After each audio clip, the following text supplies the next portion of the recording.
എല്ലാ വിദ്യാർത്ഥികൾക്കും easy maths എന്ന യൂട്യൂബ് ചാനലിലേക്ക് ഹൃദ്യമായ സ്വാഗതം. ഞാൻ നിയാസ് അരൂർ. നമുക്ക് ഇന്നത്തെ എപ്പിസോഡിൽ നമ്മൾ ചെയ്യാൻ പോകുന്നത് സമാന്തര ശ്രേണി എന്ന 10ാം ക്ലാസ്സിലെ ആദ്യത്തെ മാത്തമാറ്റിക്സ് ചാപ്റ്ററിലെ അരിത്മെറ്റിക് സീക്വൻസിലെ ആൾജിബ്ര ഓഫ് ദി ടേംസ് എന്ന് പറയുന്ന ഭാഗമാണ്. കഴിഞ്ഞ 3 എപ്പിസോഡുകളിൽ നമ്മൾ ആദ്യത്തെ 3 ഭാഗങ്ങൾ ചെയ്തു. ആദ്യത്തെ 2 എപ്പിസോഡിലെ ഹോംവർക്ക് ക്വസ്റ്റ്യൻസ് വിശദമായി നമ്മൾ ഒന്ന് ഡിസ്കസ് ചെയ്തു. 3ാമത്തെ എപ്പിസോഡിൽ അത് 3ഉം കാണാത്തവരുണ്ടെങ്കിൽ അവർക്ക് വേണ്ടി അതിൻ്റെ ലിങ്ക് ഈ വീഡിയോൻ്റെ ഡിസ്ക്രിപ്ഷനിൽ ചേർത്തിട്ടുണ്ട്. എല്ലാ വീഡിയോസും കണ്ട് പാഠഭാഗങ്ങൾ ശരിക്കും മനസ്സിലാക്കുക. നിങ്ങൾക്ക് ഇഷ്ടപ്പെട്ടു കഴിഞ്ഞാൽ നിങ്ങൾ ഷെയർ ചെയ്യുക, ലൈക്ക് ചെയ്യുക, മറ്റു കൂട്ടുകാരിലേക്ക് എത്തിക്കുക. ഈ ചാനൽ ആദ്യമായിട്ട് കാണുന്നവരുണ്ടെങ്കിൽ ഇതൊന്ന് സബ്സ്ക്രൈബ് ചെയ്ത് വെച്ച് കഴിഞ്ഞാൽ നിങ്ങൾക്ക് മറ്റ് എപ്പിസോഡുകൾ കാണാൻ പറ്റും. 10ാം ക്ലാസ്സിലെ മാത്സ് മാത്രമല്ല, അതിൻ്റെ ബേസിക് മാത്തമാറ്റിക്സും ഒക്കെ നമ്മൾ ഈ ചാനലിൽ ഉൾപ്പെടുത്തുന്നുണ്ട്. അപ്പോൾ നമുക്ക് ഇന്നത്തെ എപ്പിസോഡിലേക്ക് വരാം.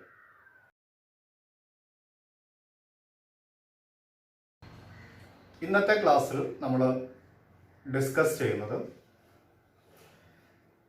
Algebra of the arithmetic sequence അഥവാ സമാന്തര ശ്രേണിയുടെ ബീജഗണിതം. ശ്രദ്ധിക്കേണ്ട ഒരു ഭാഗം, ഈ ആൾജിബ്ര എന്ന് പറഞ്ഞാൽ ഇംഗ്ലീഷ് ലെറ്റേഴ്സ്, ഇംഗ്ലീഷിലെ അക്ഷരങ്ങൾ എക്സ് വൈ എന്നൊക്കെ വെച്ചിട്ട് നമ്മൾ മാത്സിൽ ഇപ്പോൾ 2x+3 അല്ലെ, ബഹുപദങ്ങളിലൊക്കെ പോളിനോമിയലൊക്കെ എഴുതാറുണ്ട്. ഇങ്ങനെ ഇംഗ്ലീഷ് അക്ഷരങ്ങൾ ചേർത്ത് വരുന്ന സെന്റൻസുകൾക്കാണ്, വാക്യങ്ങൾക്കാണ് നമ്മൾ മാത്സിൽ ആൾജിബ്ര അഥവാ ബീജഗണിതം എന്ന് പറയുന്നത്. അപ്പോൾ ഈ ഭാഗത്തിന് ആ ഒരു പേര് വന്നത് എങ്ങനെയെന്നുള്ളത് നമുക്ക് ഇതിലെ ടേംസ് കണ്ടുപിടിക്കുമ്പോൾ മനസ്സിലാവും എങ്ങനെ അത് വന്നത്. നമുക്ക് ക്ലാസ്സിലേക്ക് വരാം. ഒരു എക്സാമ്പിൾ നോക്കാം. 6, 10, 14 എക്സെട്ര. നമ്മൾ എപ്പോഴും പല സ്ഥലത്തും എക്സാമ്പിൾ പറയാൻ വേണ്ടിയിട്ട് ഇത് എടുത്തിട്ടുണ്ട്. 6, 10, 14 എന്നുള്ളത് ഒരു അരിത്മെറ്റിക് സീക്വൻസ് ആണ്, ഒരു സമാന്തര ശ്രേണിയാണ്. ഇതിന്റെ കോമൺ ഡിഫറൻസ്, പൊതുവ്യത്യാസം നമുക്ക് 4 ആണ് കിട്ടുന്നത്. ഇതിലെ ഫസ്റ്റ് ടേം 6 ആണ്. ഈ ഫസ്റ്റ് ടേമിന് നമ്മൾ എഫ് എന്ന ലെറ്റർ നമുക്ക് യൂസ് ചെയ്യാൻ പറ്റും. ഫസ്റ്റ് ടേമിന് എഫ് എന്നുള്ള ലെറ്ററും കൂടെ യൂസ് ചെയ്യാം. x1, x2, x3, x4 ഇങ്ങനെ ഓരോ ടേമിന് നമ്മൾ പേര് കൊടുക്കാറുണ്ട്. ഇത് ഇവിടെ നിൽക്കട്ടെ. നമുക്ക് ഈ അരിത്മെറ്റിക് സീക്വൻസിന്റെ 10ാമത്തെ പദം കണ്ടുപിടിക്കണം. x10 അഥവാ 10th ടേം കണ്ടുപിടിക്കണം. ഇത് നമ്മൾ കഴിഞ്ഞ ക്ലാസ്സുകളിൽ പഠിച്ചതാണ്. ഇതിലെ ഏത് ടേം വേണമെങ്കിലും നമുക്ക് കണ്ടുപിടിക്കാം. ഞാൻ കഴിഞ്ഞൊരു എപ്പിസോഡിൽ ഇവിടെ സ്റ്റെപ്പുകളൊക്കെ വരച്ചിട്ട് ഒരു സ്റ്റെപ്പിൽ നിന്ന് മറ്റൊരു സ്റ്റെപ്പിലേക്ക് പോകാൻ എത്ര സ്റ്റെപ്പ് അധികം കയറണം ഇറങ്ങണം എന്നൊക്കെ ഉപമ പറഞ്ഞിട്ട് ഞാൻ പറഞ്ഞു തന്നിരുന്നു. 10ാമത്തെ പദം കണ്ടുപിടിക്കാൻ ഈ 1ാമത്തെ പദം എടുത്തിട്ട് അതിലേക്ക് 1ാമത്തതിൽ നിന്ന് 10ാമത്തതിലേക്ക് എത്താൻ വേണ്ടി നമ്മൾ 9 സ്റ്റെപ്പ് കയറണം അല്ലെ. അപ്പൊ ഒരു 9 സ്റ്റെപ്പ് എന്ന് പറയുമ്പോൾ ഓരോ സ്റ്റെപ്പിലും ഓരോ കോമൺ ഡിഫറൻസ് ഇങ്ങനെ കൂട്ടണം, പൊതുവ്യത്യാസം ഇങ്ങനെ കൂട്ടി കൊടുക്കണം. അപ്പോ 10ാമത്തെ പദം കണ്ടുപിടിക്കാൻ ആദ്യത്തെ പദത്തിലേക്ക് 9d ആണ് നമ്മൾ കൂട്ടുക. അങ്ങനെ 6ലേക്ക് 9 ഇൻറ്റു ഇതിലെ d എന്ന് പറഞ്ഞാൽ 4 ആണ്. ഈ 6+9 ആദ്യം കാണുന്ന ക്രിയ ആദ്യം തന്നെ ചെയ്യരുതെന്ന് ഞാൻ പറഞ്ഞിട്ടുണ്ട്. പ്ലസ് ഇൻറ്റു ഒക്കെ ഒരുമിച്ച് ഒരു സ്ഥലത്ത് വന്നു കഴിഞ്ഞാൽ ഇൻറ്റു ആണ് ആദ്യം ചെയ്യേണ്ടത്. 9 ഇൻറ്റു 4. ഇത് പലപ്പോഴും ഞാനിത് ആവർത്തിക്കുന്നത് എന്താണെന്ന് വെച്ചാൽ പല കുട്ടികളും പല സ്ഥലത്തും ഇത് മിസ്റ്റേക്ക് വരുത്താറുണ്ട്. അപ്പോ 6+ അതേപോലെ എഴുതിയിട്ട് 9 ഇൻറ്റു 4 36 കിട്ടുന്നു. ഇത് കൂട്ടിക്കഴിഞ്ഞാൽ നമുക്ക് 42 കിട്ടും അല്ലെ. ഇത് നമ്മൾ കഴിഞ്ഞ ക്ലാസ്സുകളിൽ പഠിച്ചതാണ്. ഇതിലെ 10ാമത്തെ പദം കണ്ടുപിടിച്ചു. ഒരു കാര്യം കൂടെ നമുക്കൊന്ന് ചെയ്തു നോക്കാം. ഇതിലെ 13ാമത്തെ പദം കണ്ടുപിടിക്കുന്നത്, 13ാമത്തെ പദം കാണാൻ ഈ 10ാമത്തെ പദത്തിൽ നിന്ന് പോവലാണ് ഏറ്റവും സിമ്പിൾ. പക്ഷെ ഞാൻ നിങ്ങളുടെ ആൾജിബ്ര ഓഫ് അരിത്മെറ്റിക് സീക്വൻസ് ഇതിന്റെ ബീജഗണിതം പഠിപ്പിക്കാൻ വേണ്ടിയിട്ട് 1ാമത്തെ പദം തന്നെ എടുത്തിട്ട് അതിലേക്ക് 13ാമത്തെ സ്റ്റെപ്പിലേക്ക് എത്താൻ നമ്മൾ 12 സ്റ്റെപ്പ് അധികം കയറണം. അങ്ങനെ 6+12 ഇൻറ്റു 4, 6+12 ഇൻറ്റു 4 48. 48ലേക്ക് 6 കൂട്ടിക്കഴിഞ്ഞാൽ 48 + 6 54. ഇതിലെ 13ാമത്തെ പദം. ഇനി നമുക്കൊരു കാര്യം ചെയ്യാം. ഇങ്ങനെ ഇതിലെ പല പദങ്ങളും കണ്ടുപിടിക്കാൻ പറ്റും അല്ലെ. ഇനി ഈ ഒരു അരിത്മെറ്റിക് സീക്വൻസ് എവിടെ വെച്ച് നിൽക്കുന്നു എന്നുള്ളത് നമുക്കറിയില്ല. അപ്പൊ ഈ സീക്വൻസിലെ ഒരു ജനറൽ ടേം, എന്താ ജനറൽ ടേം എന്ന് പറഞ്ഞാൽ മലയാളത്തിൽ പൊതുവായ പദം, അതായത് ആർക്കും ഉപയോഗിക്കാവുന്ന ഒരു പദം. ഇപ്പൊ നമ്മൾ ഓരോ ക്ലാസ്സിലും ലീഡേഴ്സ് ഉണ്ടാവും അല്ലെ. ഇപ്പൊ ചില ക്ലാസ്സുകൾ, സ്കൂളിലെ ക്ലാസ്സുകളിലൊക്കെ ഒരു ലീഡർ ഉണ്ടാവും. അത് ആ ക്ലാസ്സിലെ ഒരു റെപ്രസെന്റേറ്റീവ് ആണ്, ആ ക്ലാസ്സിൽ നിന്ന് തെരഞ്ഞെടുത്ത ഒരാളാണ്. അയാളെ വെച്ചിട്ടാണ് ആ ഒരാളെ വെച്ചിട്ടാണ് ആ ക്ലാസ്സിലുള്ള കാര്യങ്ങളൊക്കെ ടീച്ചേഴ്സ് ചോദിച്ചറിയാം. ലീഡേഴ്സിനെ ക്ലാസ്സിൽ നിന്ന് ഓഫീസിലേക്ക് വിളിച്ചിട്ടാണ് ആ ക്ലാസ്സിന്റെ എന്തെങ്കിലും പ്രശ്നങ്ങളോ കാര്യങ്ങളൊക്കെ ചർച്ച ചെയ്യാൻ വേണ്ടി വിളിക്കുക. അങ്ങനെ ഈ അരിതമെറ്റിക് സീക്വൻസിൽ ഒരുപാട്, ഇതൊരു ക്ലാസ് റൂം എന്ന് വിചാരിച്ചോളൂ. ഞാൻ നേരത്തെ ഒരു ക്വസ്റ്റ്യൻ ചെയ്യുമ്പോൾ ഇതൊരു കുടുംബമാണ്, മറ്റൊരു നമ്പർ ഈ കുടുംബത്തിലുള്ളതാണെന്ന് അറിയാൻ വേണ്ടി DNA ടെസ്റ്റ് എന്നൊക്കെ പറഞ്ഞിട്ട് ഞാനൊരു ക്വസ്റ്റ്യൻ ചെയ്തിരുന്നു കഴിഞ്ഞ ക്ലാസ്സിൽ. അപ്പൊ ഈ ഒരു കുടുംബത്തിൽ അല്ലെങ്കിൽ ഈ ഒരു ക്ലാസ്സിൽ കുറെ കുട്ടികളുണ്ട്. ഇതിലൊരു റെപ്രസെന്റേറ്റീവ് വേണം അല്ലെ? ഈ ക്ലാസ്സിലെ കുട്ടികളൊക്കെ റെപ്രസെന്റേറ്റ് ചെയ്യുന്ന ഒരു ലീഡർ വേണം. അങ്ങനെ മനസ്സിലാക്കി വെച്ചോളൂ. അങ്ങനെ ഒരു ടേം ഇതിനകത്തുണ്ട്. അതിനെ നമ്മൾ പറയാം ജനറൽ ടേം അഥവാ പൊതുവായ പദം. അങ്ങനെ ഒരു പദം എന്ന് പറയുന്നതിന് അതിനൊരു പേര് കൊടുക്കണം. എത്രാമത്തെ പദമാണ് പൊതുവായ പദമായിട്ട് നമ്മൾ എടുക്കുക? nth ടേം എന്നാണ് അതിന് പറയാം. nth ടേം എന്ന് പറഞ്ഞാൽ എന്നാം പദം. ഞാനിവിടെ എഴുതി വെക്കാം. എന്നാം പദം മലയാളത്തില് ഈ സീക്വൻസിന്റെ എന്നാം പദം, nth ടേം. അപ്പോ ഈ സമാന്തര ശ്രേണിക്ക് ഒരു nth ടേം ഉണ്ട്, എന്നാം പദമുണ്ട്. ഇത് രണ്ടും കണ്ടത് എങ്ങനെയാണെന്ന് നോക്കൂ നിങ്ങളും. ഇവിടെ നമ്മൾ ഈ 6 എന്ന് പറഞ്ഞാൽ x1 ആണ് അല്ലെ? അപ്പോ 10th ടേം കാണാൻ വേണ്ടി നമ്മൾ ചെയ്ത വർക്കുകൾ ഒന്ന് നോക്കിയേ.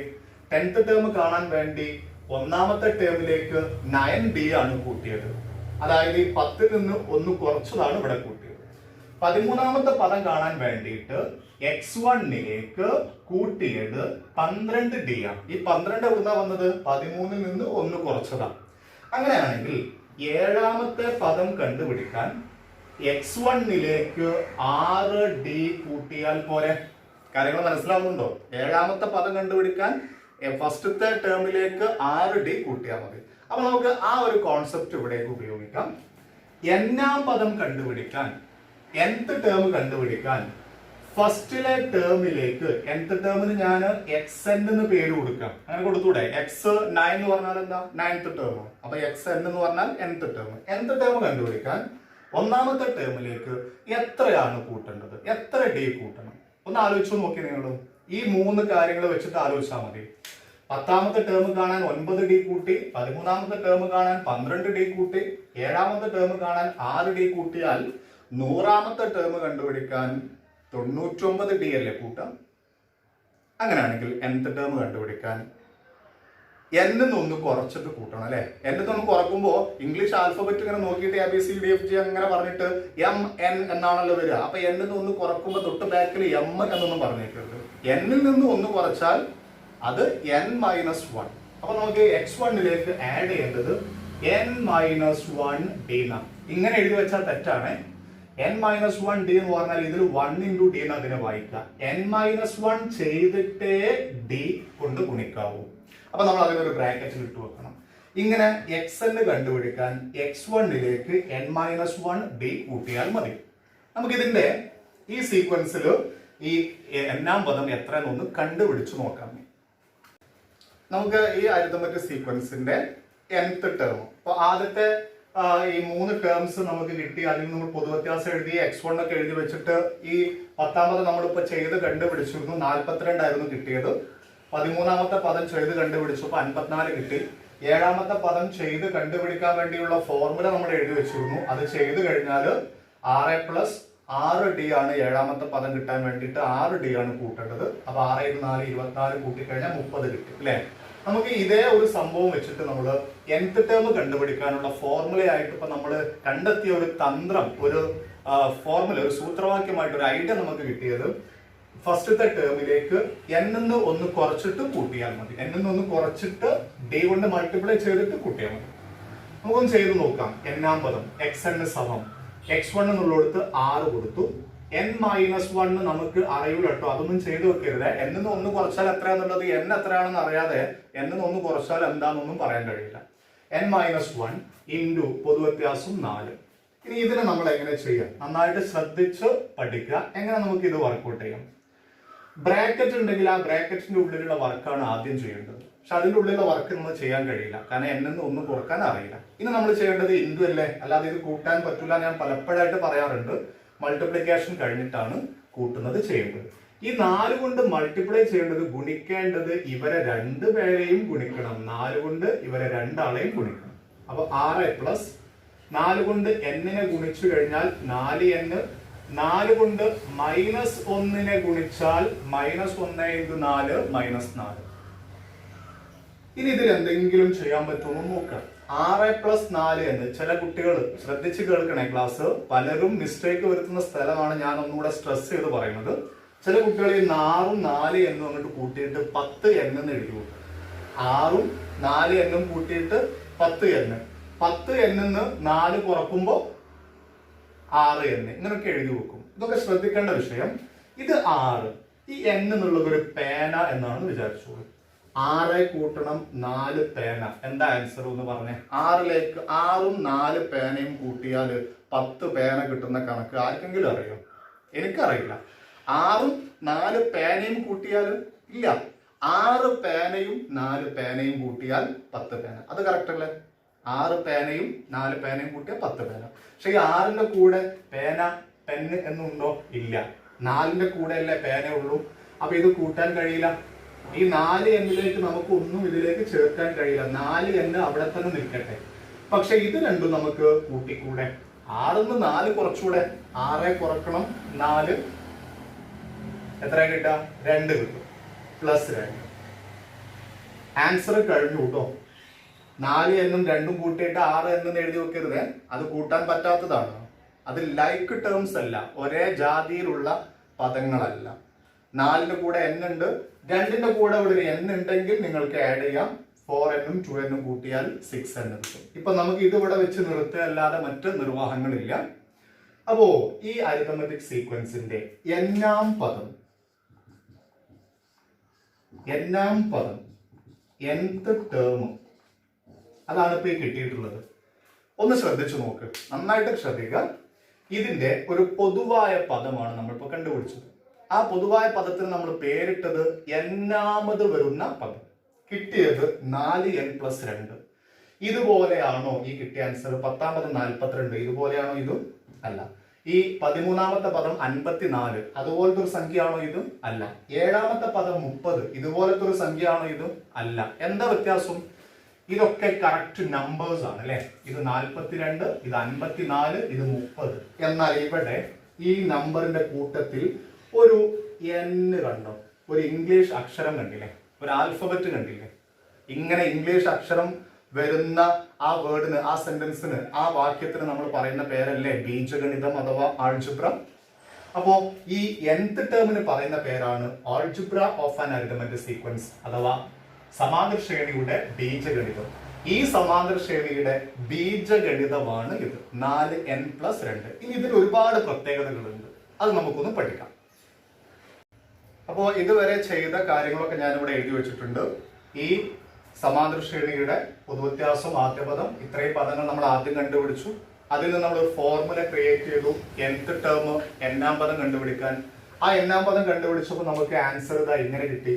ഇതിനകത്ത് n എന്നുള്ള ഒരു വേരിയബിൾ, ഒരു ഇംഗ്ലീഷ് അക്ഷരം, ചരം ഉള്ളതുകൊണ്ട് ഇത് ബീജഗണിതമാണ്, ആൾജിബ്രയാണ്. അപ്പൊ ഇതാണ് ഈ സമാന്തര ശ്രേണിയുടെ ആൾജിബ്ര അഥവാ ബീജഗണിതം. ഇത്രയും മനസ്സിലായിട്ടുണ്ട് എന്ന് വിചാരിക്കുന്നു. ഇനി ഇതിന്റെ കുറച്ച് പ്രത്യേകതകൾ പറയാം. ഇതിന് എങ്ങനെയാണ് ജനറൽ ടേം എന്ന് പേര് വന്നതെന്ന് ചോദിച്ചാൽ, ഞാൻ നേരത്തെ പറഞ്ഞു, ഒരു ക്ലാസ്സിലെ ലീഡറെ, ഒരു ക്ലാസ്സിൽ എന്തെങ്കിലും കാര്യങ്ങളെ അറിയാൻ വേണ്ടിയിട്ട് HM ആ കുട്ടിയെ, ആ ക്ലാസ്സിലെ ലീഡറെ ഓഫീസിലേക്ക് വിളിപ്പിച്ചിട്ടാണ് ആ ക്ലാസ്സിലെ കാര്യങ്ങൾ ചോദിക്കുക. അല്ലാതെ ആ ക്ലാസ്സിലുള്ള മുഴുവൻ കുട്ടികളെയും ഓഫീസിലേക്ക് വിളിച്ചിട്ടല്ല, ആ ലീഡറെ വിളിച്ചിട്ട് അവനിൽ നിന്നാണ് കാര്യങ്ങൾ അന്വേഷിക്കുക. ഇപ്പോ ഈ ക്ലാസ്സിലെ കുട്ടികളുടെ ഒരു റെപ്രസെന്റേറ്റീവ്, ഒരു ലീഡറാണ് nth ടേം 4n+2. അപ്പൊ ഇയാളിൽ നിന്ന് ഈ ക്ലാസ്സിലെ കംപ്ലീറ്റ് വിവരങ്ങളും കിട്ടുമെന്നാണ്. നമുക്കൊന്ന് നോക്കാം. n-ാം പദം എന്ന് പറഞ്ഞാൽ ഈ n ഞാൻ ഇവിടുന്ന് അങ്ങോട്ട് മാറ്റിയിട്ട് അവിടെ 10 എന്ന് കൊടുക്കുന്നു. n മാറ്റിയിട്ട് 10 എന്ന് കൊടുത്താൽ പിന്നെ ഇതിനെ n-ാം പദം എന്ന് വായിക്കൂല, 10-ാമത്തെ പദം എന്നാണ് വായിക്കുക. അപ്പോ സമത്തിന്റെ അപ്പുറത്ത് ഈ n മാറ്റിയിട്ട് നമുക്ക് 10 ആക്കാം. n മാറ്റി 10 ആക്കിയാൽ 410 എന്നല്ല വരിക. 4ന്റെയും n-ന്റെയും ഇടയ്ക്ക് ഒരു ഇൻറ്റു ഉണ്ട്. 4 × 10 + 2 എന്നാണ് കിട്ടുക അല്ലെ. 4 × 10 40, 40ലേക്ക് 2 കൂട്ടിയാൽ 42. ഇനി ഒന്ന് ഇവിടേക്ക് നോക്കും.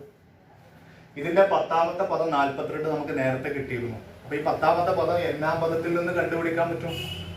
n-ാം പദത്തിൽ നിന്ന് നിങ്ങൾക്ക് 7-ാമത്തെ പദം വേണം. n മാറ്റിയിട്ട് 7 ആക്കി നോക്കൂ. n മാറ്റിയിട്ട് 7 ആക്കിയാൽ 4 × 7 ഒന്ന് പറഞ്ഞു നോക്കൂ. 4 × 7 28. 28 + 2 30. കണ്ടല്ലോ. ഈ n മാറ്റിയിട്ട് 13 ആക്കാം. 4 × 13 40. 4 × 13 52. 52ലേക്ക് 2 കൂട്ടിയാൽ 54. കണ്ടല്ലോ. ഇത് ഞാൻ ഈ n അങ്ങോട്ട് മായ്ച്ചു വിടുന്നു. ഈ n അങ്ങോട്ട് മായ്ച്ചാൽ ഇതിൽ എന്താ വായിക്കാം? 4 + 2 എത്ര കിട്ടുക? 6. 6 ഇതിലെ ആദ്യത്തെ പദമായിരിക്കും. ഈ n മായ്ക്കുക എന്ന് പറഞ്ഞാൽ ആ n പകരം ഞാൻ 1 എന്ന് കൊടുത്തതാ. n പകരം 1 എന്ന് കൊടുക്കുമ്പോൾ ഇവിടെയും ഞാൻ n മാറ്റിയിട്ട് 1 ആക്കുമ്പോൾ ഇതിന് ഒന്നാം പദം അഥവാ ഫസ്റ്റ് ടേം എന്നാ വായിക്കാം. ഫസ്റ്റ് ടേം 4 × 1 + 2 6 കിട്ടുന്നു. ഈ ഒരു nth ടേം വെച്ചിട്ട് ഞാൻ ഇവിടെ വീണ്ടും n ആക്കുന്നു. ഈ ഒരു nth ടേം ഉപയോഗിച്ച് ഇതിലെ എല്ലാവരെയും കണ്ടുപിടിക്കാലോ. ഇതാ ഞാൻ നേരത്തെ പറഞ്ഞ ഉപമ. ആ ക്ലാസ്സിലെ ലീഡറെ വിളിച്ചാൽ ആ ക്ലാസ്സിലുള്ള മുഴുവൻ കുട്ടികളുടെയും കാര്യങ്ങൾ ആ ലീഡർ എവിടെയെങ്കിലും നോട്ട് ചെയ്ത് വെച്ചിട്ടുണ്ടോ? ക്ലാസ്സിൽ ബുദ്ധിമുട്ടുണ്ടാക്കുന്ന ആളാരാണ്? ക്ലാസ്സിൽ അത്യാവശ്യം കാര്യങ്ങളൊക്കെ ചെയ്യുന്ന ആരാണ്? ടീച്ചേഴ്സിന് ബുദ്ധിമുട്ടുണ്ടാക്കുന്നവരുണ്ടോ? ഇങ്ങനെ ക്ലാസ്സിൽ നേരം വൈകി വരുന്ന കുട്ടികളുണ്ടോ? ഇങ്ങനെയുള്ള കാര്യങ്ങളൊക്കെ ആ ലീഡർ ഇങ്ങനെ റെക്കോർഡ് ചെയ്ത് വെച്ചിട്ടുണ്ടാവും അല്ലേ? അപ്പൊ ആ ലീഡറെ വിളിച്ചിട്ട് ഓരോ കുട്ടിയെ കുറിച്ച് ഇങ്ങനെ അന്വേഷിച്ചാൽ, അല്ലെങ്കിൽ ആ ക്ലാസ്സിലെ ടീച്ചറെ വിളിച്ച് ക്ലാസ് ടീച്ചറെ വിളിച്ച് അന്വേഷിച്ചാൽ ആ ക്ലാസ്സിലെ ഓരോരുത്തരുടെയും വിവരങ്ങൾ കിട്ടും. ഈ ക്ലാസ്സിലുള്ള ഓരോരുത്തരെയും കണ്ടുപിടിക്കാൻ ഈ nth ടേം മതി. അവിടെ ഇങ്ങനെ പദങ്ങൾ മാറ്റി കൊടുത്താൽ മതി എന്നർത്ഥം. ഇത് നമുക്ക് മറ്റൊരു പ്രത്യേകതയിലേക്ക് പോകാം. ഇതിന്റെ ഞാൻ ഇവിടെ എഴുതി വെച്ച കാര്യം ഒന്ന് നോക്കുക. ഇതിന്റെ n-ാം പദം x1 + n-1 × d വെച്ചിട്ട് നേരത്തെ നമ്മൾ ചെയ്ത ക്രിയ ഞാൻ ഒന്നും കൂടെ എഴുതി വെച്ചിട്ടുണ്ട്. ഇതിലെ ഈ ഒരു ഫോർമുല ഞാൻ ജസ്റ്റ് ഒന്ന് ഇനി മാറ്റിത്തരാം. നിങ്ങൾക്ക് ശ്രദ്ധിച്ചു. x1 എന്ന് പറഞ്ഞാൽ അപ്പോ n-ാം പദം nth ടേം x1 എന്ന് പറഞ്ഞാൽ ഫസ്റ്റ് ടേം ആണ്. ഫസ്റ്റ് ടേമിന് നമുക്ക് f എന്ന് കൊടുക്കാം എന്ന് ഞാൻ നേരത്തെ പറഞ്ഞു. f എന്നുള്ള ലെറ്ററും ടെക്സ്റ്റ് ബുക്കിൽ യൂസ് ചെയ്തിട്ടുണ്ട്. ഫസ്റ്റ് ടേം എന്നുള്ളതിലെ ഫസ്റ്റ് f. ഇനി n-1 × d അല്ലേ? ഈ d കൊണ്ട് ഒന്ന് നമുക്ക് ഇതിന്റെ ഉള്ളിലേക്ക് ഗുണിച്ചു കഴിഞ്ഞാൽ f + d × n dn -1 × d -d. ഇവിടെ ചെയ്ത് അതേ വർക്കാണ് കേട്ടോ. ഇവിടെ സംഖ്യകളൊന്നും അവിടെ കൊടുത്തിട്ടില്ല എന്നുള്ളൂ. ലെറ്റേഴ്സ് വെച്ചിട്ടാണ് ചെയ്യുന്നത്. ഇനി നമുക്ക് ഈ dn ആദ്യം എഴുതാം. ഏതുപോലെ ഈ 4 ഇവിടെ ആദ്യം എഴുതി പിന്നെ ഇത് കുറച്ചില്ലേ? അതുപോലെ dn ആദ്യം എഴുതി. ഇനി f ന്ന് d കുറക്കണം. പക്ഷെ അത് നമുക്ക് അറിയില്ല കേട്ടോ. f ന്ന് d കുറക്കാതെ ഇങ്ങനെ എഴുതി വെക്കാനേ പറ്റുള്ളൂ. ഇപ്പൊ nth ടേം കണ്ടുപിടിക്കാൻ നമുക്ക് മറ്റൊരു ഫോർമുല യൂസ് ചെയ്യാൻ പറ്റും. dn + f - d. ഇത് ഉപയോഗിക്കുന്നതിനേക്കാൾ ഒരു 2 സ്റ്റെപ്പ് നേരത്തെ ഇത് ഉപയോഗിച്ച് നമുക്ക് ആൻസർ കണ്ടുപിടിക്കാം. അപ്പോൾ nth ടേം n-ാം പദം കണ്ടുപിടിക്കാൻ ബീജഗണിതം ആൾജിബ്ര കണ്ടുപിടിക്കാൻ dn + f - d ഉപയോഗിച്ചാൽ മതി. ഇതിന്റെ ബീജഗണിതം ഈ കണ്ടെത്തിയ സാധനം ഇതൊന്ന് വെച്ചിട്ട് വേഗം ഒന്ന് ചെയ്തു നോക്കാം. ശ്രദ്ധിച്ചോളൂ. nth term = d. പറയാം എത്ര d? ഇതിന്റെ 4 അല്ലേ? 4 n + f first term 6 minus d എത്രയാ? 4. ആൻസർ കഴിഞ്ഞല്ലോ. 4n + 6 4 കുറച്ചാൽ 2. കണ്ടോ ആൻസർ കിട്ടിയത്? അപ്പൊ nth ടേം കണ്ടുപിടിക്കാൻ ഏറ്റവും സിമ്പിൾ ആയിട്ടുള്ള ഫോർമുല ഇതാണ്. പക്ഷെ ഇതാണ് അതിന്റെ കോൺസെപ്റ്റ്. ഇതാണ്. ഇത് വെച്ചിട്ടാണ് നമ്മൾ ഇതിലേക്ക് എത്തിയത്. ഇങ്ങനെയാണ് ഒരു സമാന്തര ശ്രേണിയുടെ ബീജഗണിതം. ശ്രദ്ധിക്കുക, ഇതിന് ബീജഗണിതം ആൾജിബ്ര എന്ന് പേര് വന്നത് ഇതിലൊരു n ഉണ്ടാവും, അതുകൊണ്ടാണ്. n മാറ്റിയിട്ട് അവിടെ 10 ആക്കിയാൽ നമുക്ക് 10ാമത്തെ പദം കിട്ടും. ഓർത്ത് വെക്കണേ, n മാറ്റിയിട്ട് 10 കൊടുത്താൽ 10ാമത്തെ പദം കിട്ടും. അത് ഇത്രയേ ഉള്ളൂ. ഒരു ഞാനിങ്ങനെ പറയാറുണ്ട് ക്ലാസ്സിൽ, നമ്മൾ ചിക്കൻ കറി ഉണ്ടാക്കുകയാണെങ്കിൽ ആ ചിക്കൻ കറി ഉണ്ടാക്കാൻ വേണ്ടിയിട്ട് എടുത്തു വെച്ച ചിക്കൻ അങ്ങോട്ട് മാറ്റിയിട്ട് തൽക്കാലം അതിൽ ഫിഷ് ഉപയോഗിച്ചാൽ, ആ ചിക്കൻ എന്ന് മാറ്റിയിട്ട് ഫിഷ് ഉപയോഗിച്ചാൽ ഫിഷ് കറി ആയി അല്ലേ? ഫിഷ് മാറ്റിയിട്ട് അവിടെ വെജിറ്റബിൾസ് മാത്രം ഇട്ടാൽ വെജിറ്റബിൾ കറി ആയി. ഇനി അതിലേക്ക് കുറച്ച് നമ്മൾ മട്ടനാണ് അതിന് പകരം ചേർക്കുന്നതെങ്കിൽ മട്ടൻ കറിയായി. അതായത് ഈ n മാറ്റിയിട്ട് അവിടെ 10 ഇട്ടാൽ 10ാം പദം. n-ാം പദത്തിൽ n മാറ്റി 10 ആക്കിയാൽ 10ാം പദം, 9 ആക്കിയാൽ 9ാം പദം. ഇത്രയാണ് n-ാം പദം എന്ന പാർട്ടിലുള്ളത്. ഇതിന്റെ മറ്റു പ്രത്യേകതകളും കൂടെ നമുക്കൊന്ന് നോക്കാം. ഇനി ഇതൊന്ന് നമുക്കൊന്ന് ഫൈനലൈസ് ചെയ്യണം, കൺക്ലൂഡ് ചെയ്യണം.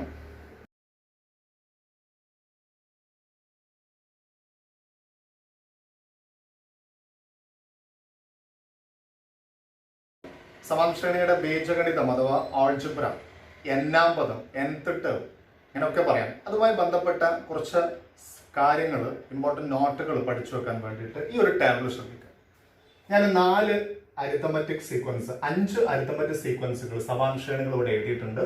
അതിൽ ഓരോന്നിന്റെയും ആദ്യ പദം പൊതുവ്യത്യാസം ഇവിടെ എഴുതിയിട്ടുണ്ട്. ബീജഗണിതം അഥവാ ആൾജിബ്ര nth ടേം എഴുതാൻ വേണ്ടി ഞാൻ അവിടെ കോളം ഒഴിവാക്കി വെച്ചിട്ടുണ്ട്. നമുക്കത് ചെയ്തൊന്ന് കണ്ടുപിടിക്കാം. ഇപ്പോ ആദ്യത്തെ പദം 2 പൊതുവ്യത്യാസം d. ഇതിന്റെ എന്നാം പദം കണ്ടുപിടിക്കാൻ എന്നാം പദം കാണാനുള്ള ഫോർമുല ഏറ്റവും സിമ്പിള് ഇത് ഓർത്തു വെക്കണേ. dn plus f minus d. ഇത് ഉപയോഗിച്ച് നമുക്ക് സിമ്പിൾ ആയിട്ട് കണ്ടുപിടിക്കാം. അപ്പൊ ഇതിന്റെ എന്തായിരിക്കും വരിക? dn എന്നുള്ളടത്ത് d എന്നുള്ളടത്ത് 8 വരില്ലേ? അപ്പൊ 8n പഠിച്ചു വെക്കണേ. 8n ഞാൻ ചെയ്ത് കാണിക്കുന്നില്ല, ഒന്ന് ചെയ്ത് നോക്കിയാൽ മതി. 8n. ഇനി f d കുറക്കുക. f d കുറക്കുമ്പോ ഇതല്ലേ f ഇതല്ലേ d. 2 8 കുറക്കുക. 2 8 കുറക്കാൻ നല്ലോണം ശ്രദ്ധിക്കണേ. f d കുറക്കണം. ആദ്യ പദത്തിൽ നിന്ന് പൊതുവ്യത്യാസം കൊടുക്കുക. 2 8 കുറച്ചാൽ -6. അപ്പൊ ഇതിന്റെ ബീജഗണിത രൂപം 8n - 6. ഇനി ഇവിടെ നോക്കാം. ഇതിനകത്ത് ഞാൻ ചെയ്യുമ്പോ dn d എന്ന് പറയുമ്പോ -5n.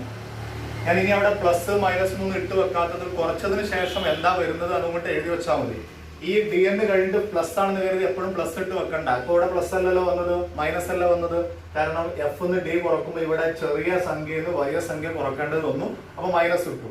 2 ചിഹ്നം അവിടെ ഇട്ട് വെക്കണ്ട. പ്ലസും പിന്നെ മൈനസും അടുത്തടുത്ത് വന്നാൽ മൈനസ് ആണ് ഇടുക. 2 മൈനസ് അടുത്തടുത്ത് വന്നാൽ നമുക്ക് പ്ലസ് ആക്കാമായിരുന്നു. അപ്പൊ ഇതിന് നമുക്ക് ഇനി ഇവിടെ വരാൻ പോകുന്നത്, അടുത്തത് വരാൻ പോകുന്നത് f d കുറക്കണം. ഇതാ നോക്കണേ, ഇതാണ് ഇതിന്റെ f, ഇതാണ് d. 50 നിന്ന് -5 കുറക്കണം. 50 നിന്ന് -5 കുറക്കണം. മനസ്സിൽ ചെയ്യുമ്പോൾ തെറ്റാണെങ്കിൽ ഇങ്ങനെ എഴുതി നോക്കുക. 50 കുറക്കണം -5, 2 മൈനസ് പ്ലസ് ആയിട്ട് 55 പ്ലസ് 55 ഇവിടെ കിട്ടും. ഇനി ശ്രദ്ധിച്ചു നോക്കുക. അടുത്തത് ഇതാണ് dn എന്നുള്ളിടത്ത് എന്താ വരിക? ഇതിലെ d എത്രയാ? -7 ആണ്. അപ്പൊ -7n. ഇനി f d കുറക്കണം അല്ലെ? ഇതിന്റെ f d കുറക്കുക. -3 -7 കുറക്കുക. ഞാൻ ഇവിടെ എഴുതാത്തത് ആ ടേബിളിനകത്ത് സ്ഥലം ഉണ്ടാവില്ല. -3 കുറക്കണം -7 പറഞ്ഞെഴുതണം. ഞാൻ കഴിഞ്ഞ ക്ലാസ്സിലൊക്കെ പറഞ്ഞതുപോലെ പറയാതെ എഴുതിയാൽ 2 മൈനസ് ഇടാൻ മറന്നാൽ പിന്നെ അതിന്റെ ആൻസർ തെറ്റിപ്പോവും. -3 കുറക്കണം മൈനസ് എന്നുള്ളത് പ്ലസ് ആവും, 7 ആവും. -3 7 കൂട്ടിയാൽ 4 അല്ലേ കിട്ടുക? +4 കിട്ടും. +4. ഇനി ഇതിന്റെ കണ്ടുപിടിക്കുക. അതൊരു ഭിന്നസംഖ്യയാണ്, ഫ്രാക്ഷൻ ആണ്. നമുക്ക് പലപ്പോഴും പല കുട്ടികൾക്കും പ്രശ്നം ഉണ്ടാക്കുന്ന ഒരു ഏരിയയാണ്. ഇതില് dn എന്ന ഭാഗത്ത് വരിക, dn എന്ന ഭാഗത്ത് വരിക 4/5 ആണ് d. അപ്പൊ 4/5n. ആ n എവിടെ ഇടണം എന്നുള്ള കൺഫ്യൂഷൻ വേണ്ട.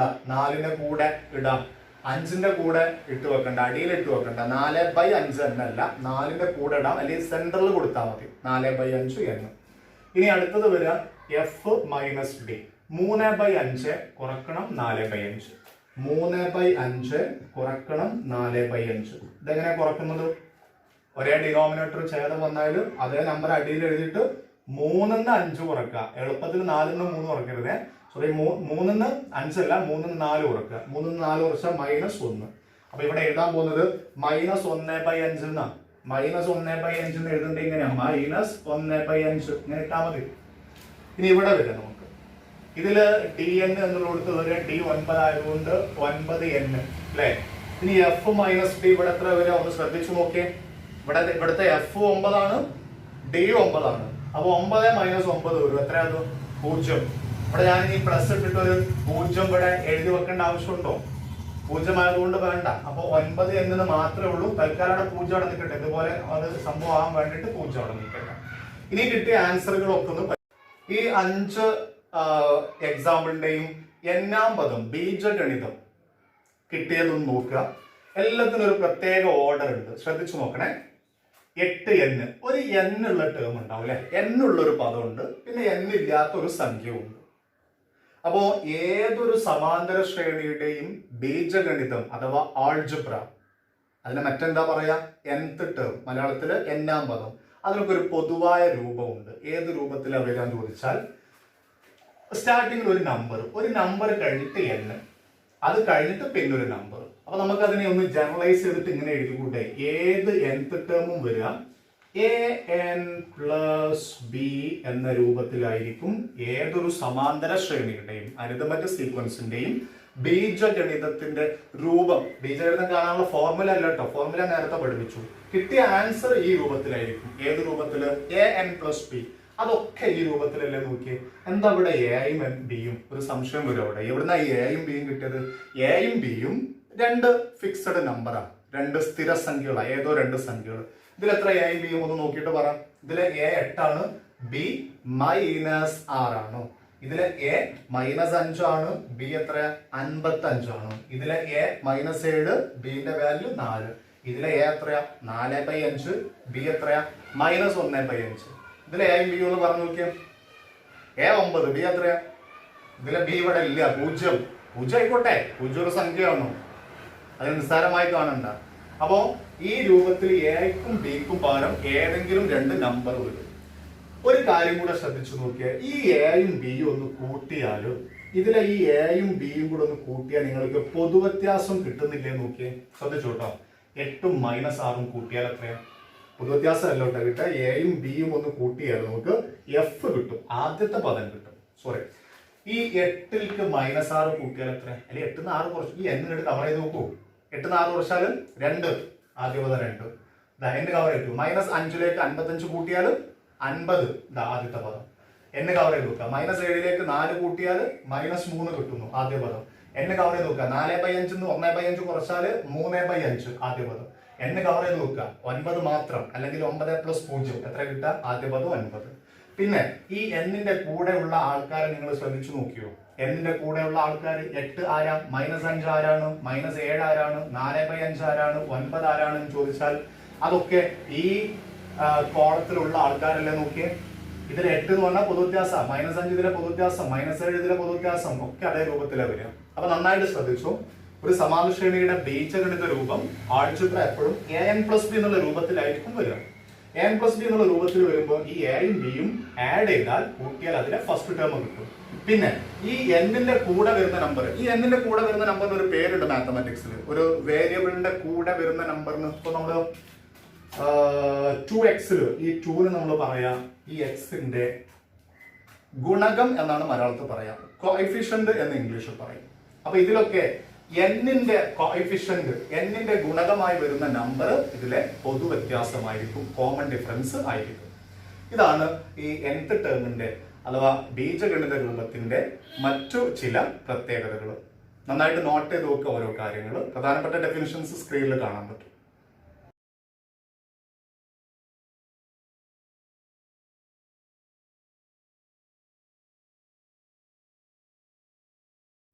നമുക്ക് ഒരു ക്വസ്റ്റ്യൻ ചെയ്ത് നോക്കാം. ഈ ഭാഗമൊക്കെ വെച്ചിട്ട് എക്സാമിനൊക്കെ ചോദ്യങ്ങൾ വരാറുണ്ട്. ആ ഭാഗത്തു നിന്നുള്ള ഒരു ചോദ്യം നോക്കാം. ഒരു അരിത്തമെറ്റിക് സീക്വൻസിന്റെ ബീജഗണിതം ആൾജിബ്ര 10n-6 ആണ്. അതിന്റെ ആ സീക്വൻസ് ഏതാണ്? ഒരു സീക്വൻസ് എഴുതുമ്പോൾ നമ്മൾ 3 ടേംസ് എഴുതണ്ടേ? First term, second term, third term. അപ്പൊ നമുക്ക് ഫസ്റ്റ് ടേം കണ്ടുപിടിക്കാം. ഫസ്റ്റ് ടേം കാണാൻ ഞാൻ പറഞ്ഞു ഈ n മാറ്റിയിട്ട് 1 ആക്കിയാൽ ഫസ്റ്റ് ടേം. ഈ n പകരം 1 കൊടുക്കുക. 10 × 1 പിന്നെ -6. ആൻസർ വരിക 10 - 6 = 4 ആണ് ആൻസർ വരിക ഫസ്റ്റ് ടേം. സെക്കൻഡ് ടേം കണ്ടു നോക്കാം. സെക്കൻഡ് ടേം കാണാനും ഈ n മാറ്റിയിട്ട് അവിടെ 2 കൊടുത്താൽ മതി. 2 കൊടുത്താൽ 10 × 2 20. 20 6 കുറച്ചാൽ 14, 14. ഇതിന്റെ തേർഡ് ടേം കണ്ടുപിടിക്കാം. തേർഡ് ടേം കണ്ടുപിടിക്കാൻ ശ്രദ്ധിക്കുക. ജനറൽ ടേം കിട്ടിയാൽ അവിടുത്തെ n ഇങ്ങനെ മാറ്റി ഏത് നമ്പർ കൊടുക്കുന്നു അതിനനുസരിച്ച് ഏത് ടേം കണ്ടുപിടിക്കാം. ഞാൻ നേരത്തെ പറഞ്ഞല്ലോ, ചിക്കൻ കറി വെക്കാൻ പഠിച്ച ഒരു കുട്ടിക്ക്, ഒരാൾക്ക് ചിക്കൻ ഉപയോഗിക്കുന്നതിന് പകരം അതിന് കുറച്ച് ഫിഷിന്റെ കഷ്ണം ഇട്ടാൽ അത് ഫിഷ് കറി ആയി. അപ്പൊ കുട്ടികൾ പറയും അതുപോലെ അതിന്റെ മസാലകളൊക്കെ വ്യത്യാസമുണ്ട്. മസാലകളൊക്കെ പോട്ടെ, ചെറിയ ടേസ്റ്റ് ഒക്കെ ചെറുതായിട്ട് മാറിയാലും കുഴപ്പമൊന്നുമില്ല. ചിക്കൻ കറി ഉണ്ടാക്കുന്നതിൽ ചിക്കൻ മാറ്റി വെച്ചിട്ട് അതിന് പകരം ഫിഷ് ഇട്ട് കഴിഞ്ഞാൽ ഫിഷ് കറി. ഫിഷും ചിക്കനും ഇടുന്നില്ല, കുറച്ച് വെജിറ്റബിൾസ് കട്ട് ചെയ്തിട്ട് കഴിഞ്ഞാൽ അത് വെജിറ്റബിൾ കറിയാവും. nth ടേമിലെ n മാറ്റിയിട്ട് അവിടെ ഞാൻ 3 ആക്കിയാൽ മൂന്നാമത്തെ ടേമാണ് കിട്ടുക, തേർഡ് ടേം ആണ് കിട്ടുക. അപ്പൊ n മാറ്റിയിട്ട് ഞാൻ ഇവിടെ 3 ആക്കുന്നു. അപ്പൊ 10 × 3 -6, 30 - 6 24. അപ്പൊ ഈ സീക്വൻസ് ഏതാണ്? ഈ ശ്രേണി ഏതാണ്? ശ്രേണി കിട്ടി നമുക്ക്. ആദ്യത്തെ പദം 4, പിന്നെ 14, പിന്നെ 24. ഇതിലെ പൊതുവ്യത്യാസം ഇതിലെ 10 അല്ലേ? ഇതിലെ പൊതുവ്യത്യാസം എന്നിന്റെ കോഎഫിഷ്യന്റ് ആയിട്ട് കിടക്കുന്നു. ഈ n ഇങ്ങനെ മാറ്റി വെച്ചിട്ട് ബാക്കി കുറച്ച് നോക്കുക. 10 ന്ന് 6 കുറച്ച് കഴിഞ്ഞാൽ 4 കിട്ടുന്നില്ലേ? ഇതിലെ ആദ്യത്തെ പദം കിട്ടുന്നില്ലേ? ഇതൊക്കെ ഇതിന്റെ പ്രത്യേകതകളാണ്. ഇതിന്റെ 100ാമത്തെ പദം വേണോ നിങ്ങൾക്ക്? 100th ടേം വേണോ? എന്നെ മാറ്റി 100 ആക്കിക്കോളൂ. 10 × 100 - 6. 10 100 1000. 1000ന്ന് 6 കുറച്ചാൽ 994 ഇതിലെ 100ാമത്തെ പദം. ഒന്ന് നോക്കിയ ആ nth ടേമിന്റെ പ്രത്യേകത. ഏത് സ്ഥലത്തേക്കും പോകാം. അങ്ങനെ അയാൾക്ക് ലീഡർ എന്ന് പേര് വന്നത്. ജനറൽ ടേം, പൊതുവായ പദം എന്ന് പേര് വന്നത്.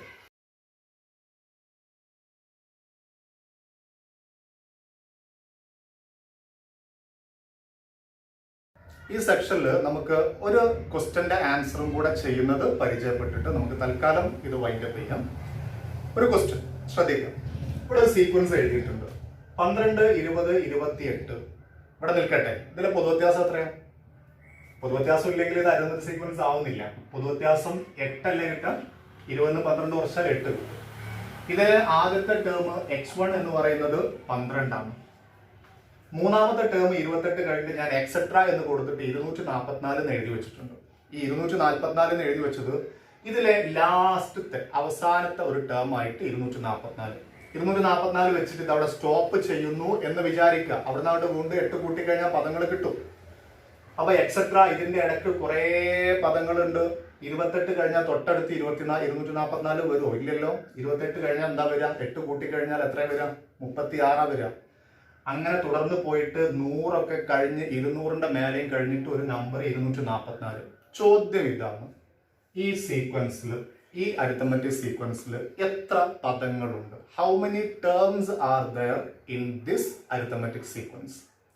പദങ്ങളുടെ എണ്ണം, പദങ്ങളുടെ എണ്ണം,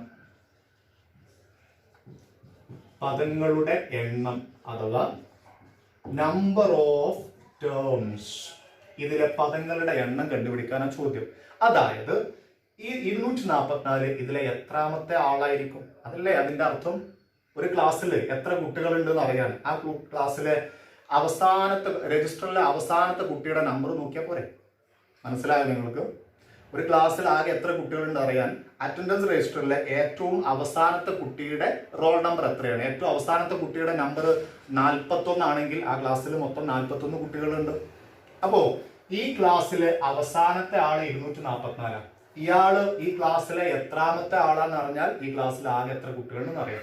അപ്പൊ ഞാൻ വേറെ ഇതിന്റെ ആൻസറിലേക്ക് വരികയാണ്. 244 എത്രാമത്തെ നമുക്ക് അറിയില്ല. എണ്ണി നോക്കാൻ പറ്റുമോ? ഇങ്ങനെ വരലുമ്പോൾ ബുദ്ധിമുട്ടാണ്.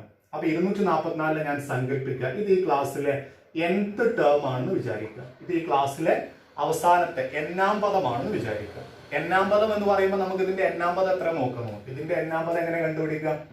n-ാം പദം കണ്ടുപിടിക്കാൻ dn + f - d വെച്ചിട്ട് ചെയ്താൽ ഇതിലെ പൊതുവ്യത്യാസം 8. അപ്പൊ 8n + f എന്ന് പറഞ്ഞാൽ 12 കുറക്കണം d എന്ന് പറഞ്ഞാൽ 8. അപ്പൊ 8n + 12 8 കുറച്ചാൽ 4. ഇതാണ് n-ാം പദം. ഈ n-ാം പദമായി നമ്മൾ 244 എടുക്കുന്നു. എങ്ങനെ ഇതിന്ന് n കണ്ടുപിടിക്കാം? n എങ്ങനെ കണ്ടുപിടിക്കാം? ചെറിയ ക്ലാസ്സിൽ 7ാം ക്ലാസ്സിൽ 8ാം ക്ലാസ്സിലുള്ളതാ. ഇതിനെ സോൾവ് ചെയ്യാം, പരിഹാരം കണ്ടുപിടിക്കുക, എന്നിന്റെ വില കണ്ടുപിടിക്കുക. 8n ഇവിടെ നിർത്തിയിട്ട് 4ന് അപ്പുറത്തേക്ക് കൊണ്ടുപോകാം. അപ്പൊ 244 അപ്പുറത്തുണ്ട് അല്ലെ. 4 അവിടെ വരുമ്പോൾ -4 ആവും. അപ്പോ 8n = 244 4 കുറച്ചാൽ 240. അതുകൊണ്ട് n = 240. ഈ 8 ഇവിടെ ഇൻറ്റു അല്ലേ, ഇൻറ്റു അപ്പുറത്തേക്ക് കൊണ്ടുപോകുമ്പോൾ /8 ആവും അല്ലെ. അപ്പൊ n = 240 8 കൊണ്ട് ഹരിച്ചു കഴിഞ്ഞാൽ 24 8 കൊണ്ട് വെട്ടിയാലും 3 കിട്ടും. ഇനി 0 നേരെ മേലോട്ട് എഴുതുക. അപ്പൊ 30 ഉത്തരം. എന്താ അപ്പൊ കിട്ടിയത്? 244 ഇതിലെ 30ാമത്തെ പദമാണ്. n-ാം പദമാണെന്ന് എടുത്തപ്പോൾ n-ന് 30 കിട്ടിയാൽ അതിന്റെ അർത്ഥം 30ാം പദമാണ്. അപ്പൊ ഈ സീക്വൻസിൽ ആകെ 30 പദങ്ങളുണ്ട്. ഇങ്ങനെയാണ് പദങ്ങളുടെ എണ്ണം കണ്ടുപിടിക്കുക. ഈ പദങ്ങളുടെ എണ്ണം കണ്ടുപിടിക്കാൻ ഒരു ഷോർട്ട് കട്ട് ഉണ്ട്. പദങ്ങളുടെ എണ്ണം കണ്ടുപിടിക്കാൻ 244 12 കുറയ്ക്കുക, 244 12 കുറയ്ക്കുക, ആദ്യത്തെ പദം കുറയ്ക്കുക. 244 ആദ്യത്തെ പദം കുറച്ചിട്ട് 8 കൊണ്ട് ഹരിക്കുക. 8 എന്ന് പറഞ്ഞാൽ അതിലെ പൊതുവ്യത്യാസം കൊണ്ട് ഹരിക്കുക. എന്നിട്ട് ഒരു 1 കൂട്ടിയാൽ മതി. അപ്പോൾ നമുക്ക് നേരിട്ട് ഈ 30ലേക്ക് എത്താൻ പറ്റും. 244 12 കുറച്ചാൽ 232. 244 12 കുറച്ചാൽ 232 /8 + 1. 232നെ 8 കൊണ്ട് ഹരിച്ചാൽ നമുക്ക് 29 കിട്ടുക. 29ലേക്ക് ഒരു 1 കൂട്ടിയാൽ നമുക്ക് 30 കിട്ടും. ഇങ്ങനെയും ഇതിലെ പദങ്ങളുടെ എണ്ണം കണ്ടുപിടിക്കാൻ പറ്റും. അപ്പോൾ ഇത് വെച്ചിട്ട് പദങ്ങളുടെ എണ്ണം കണ്ടുപിടിക്കാൻ നമുക്കൊരു ഫോർമുലയായിട്ട് എഴുതാൻ പറ്റുമല്ലോ. പദങ്ങളുടെ എണ്ണം എന്ന് പറഞ്ഞിട്ട് നമുക്ക് ഫോർമുലയായിട്ട് എങ്ങനെ എഴുതാം? അപ്പൊ നമ്മളിവിടെ എന്താ ചെയ്തത്? 244 12 കുറച്ചു. ആരാണ് 244? അവസാനത്തെ ആളല്ലേ. അവസാനത്തെ ആള് ലാസ്റ്റ് ഞാൻ എല്ല് നോക്കും. എന്നിട്ട് അതിനെ ഫസ്റ്റ് ടേം കുറച്ചു. എന്നിട്ട് ഞാൻ 8 കൊണ്ട് ഹരിച്ചു. അതായത് പൊതുവ്യത്യാസം കൊണ്ട് ഹരിച്ചിട്ട് ഒരു 1 കൂട്ടി. ഇങ്ങനെ നമുക്ക് പദങ്ങളുടെ എണ്ണം കണ്ടുപിടിക്കാൻ പറ്റും. അപ്പൊ ഒരു സമാന ശ്രേണിയിലെ അവസാനത്തെ പദം തന്നാൽ പദങ്ങളുടെ എണ്ണം, നമ്പർ ഓഫ് ടേംസ് കണ്ടുപിടിക്കാൻ last minus first by d plus 1. ഈ +1 എഴുതിയ സ്ഥലം ശ്രദ്ധിച്ചു കേട്ടോ. ഈ ഡീന്റെ കൂടെ ഇവിടെ കൊണ്ടുപോയിട്ട് എഴുതരുതേ. +1 ഏറ്റവും അവസാനം. ഈ വർക്കുകളൊക്കെ ചെയ്തതിന് ശേഷമാണ് ഈ 1 കൂട്ടേണ്ടത്. തെറ്റിച്ചു കളയരുത്. ഇങ്ങനെയും ചെയ്യാൻ പറ്റും. ആദ്യം ചെയ്ത ഈ മെത്തേഡിലും ചെയ്യാൻ പറ്റും. ഓക്കെ.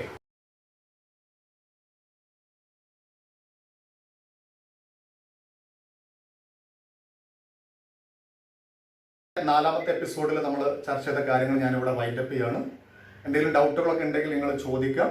ഹോംവർക്ക് ക്വസ്റ്റ്യൻസ് ഇതിന്റെ വീഡിയോയുടെ ലാസ്റ്റിൽ ടെക്സ്റ്റ് ആയിട്ട് കൊടുത്തിട്ടുണ്ട്. അത് എഴുതിയെടുത്തിട്ട് ഡൗട്ടുകൾ ക്ലിയർ ചെയ്യാം. ഹോംവർക്ക് ചെയ്തതിന് ശേഷം നന്നായിട്ട് ചെയ്ത് വർക്കൗട്ട് ചെയ്ത് നോക്കണം. കിട്ടുന്നത് വരെ അതിന്റെ പുറകെ നിൽക്കണം. എന്നിട്ട് ഡൗട്ടുള്ളത് മറ്റുള്ളവരോട് ചോദിക്കാം. വീഡിയോ ഇഷ്ടപ്പെട്ട് കഴിഞ്ഞാൽ ലൈക്ക് ചെയ്യുക. മറ്റു കൂട്ടുകാരുടെ അടുത്തേക്ക് ഇത് ഒന്ന് ഷെയർ ചെയ്ത് എത്തിച്ചു കൊടുക്കുക. അപ്പോൾ കാര്യങ്ങൾ മനസ്സിലായിട്ടുണ്ടെന്ന് വിചാരിക്കുന്നു. തൽക്കാലത്തേക്ക് ഞാൻ വൈൻഡപ്പ് ചെയ്യുന്നു. Thank you.